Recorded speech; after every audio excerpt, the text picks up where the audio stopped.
घर आणि संसार यांचा आला होता खूप कंटाळा. मग मी आणि माझ्या सोसायटीतल्या मैत्रिणींनी मिळून ठरवलं, की चला जाऊयात कुठेतरी फिरायला.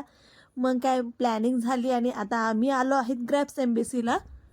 आम्ही तिथे एंट्री केली आणि वातावरण अगदी निसर्गरम्य होतं. तर बाजूलाच असे सुंदर असे प्लांट्स होते, जे फक्त पाहण्यासाठी नाही तर विकत घेण्यासाठी सुद्धा ठेवलेले होते. आणि तिथेच खुशीला दिसलेली छोटीशी घसरगुंडी. मग काय तिचा उल्हास अजूनच वाढला. आणि हे ट्विन्स बेबी बापरे! एवढा कसा त्रास देतात त्यांच्या मम्मीला. बिचारी आई किती संयम ठेवते ते तिलाच माहिती. इथे मॅजिक शो, छोटे-छोटे स्टॉल असे भरपूर ॲक्टिव्हिटीज आहेत. हे सगळं तुम्हाला माझ्या लाँग व्हिडिओमध्ये नीट बघायला मिळेल. आम्ही आतमध्ये गेलो आणि इथलं वातावरण तर अजूनच सुंदर आहे. वरती हिरवीगार झाडं, आजूबाजूला ओपन स्पेस, बसायला मोकळी जागा आणि शांत.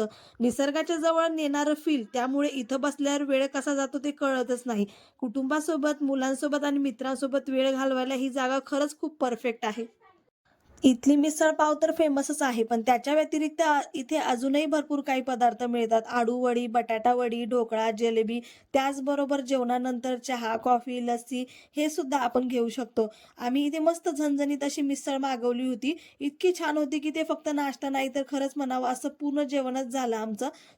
बाहेर मस्त असे आर्टिफिशियल ग्रेप्स लावलेले होते. ते पाहून खुशी खूपच आनंदी झाली. तिला काहीतरी वेगळं आणि नवीनच वाटत होतं. आजूबाजूचं सगळं वातावरण रंगीबिरंगी आणि मजेशीर होतं. यानंतर सगळ्या मुलांना खेळायचीच घाई झाली होती. कारण इथे मुलांसाठी खेळायला भरपूर काही आहे.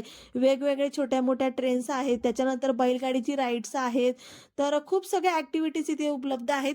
एकंदरीत सांगायचं तर इथे फक्त खाण्याचीच नाही, तर मुलांना मोकळेपणाने खेळता यावं, धावता यावं आणि मज्जा करता यावी म्हणून पूर्ण सोय आहे. त्यामुळे फॅमिली टाईम एन्जॉय करण्यासाठी ही जागा खरंच खूप परफेक्ट आहे.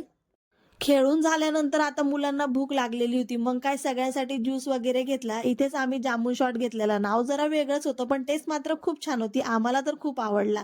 असं मस्त एन्जॉय करून थोडा वेळ निवांत घालवून मग आम्ही घरी निघालो. भेटूया पुढच्या व्हिडिओमध्ये. बाय.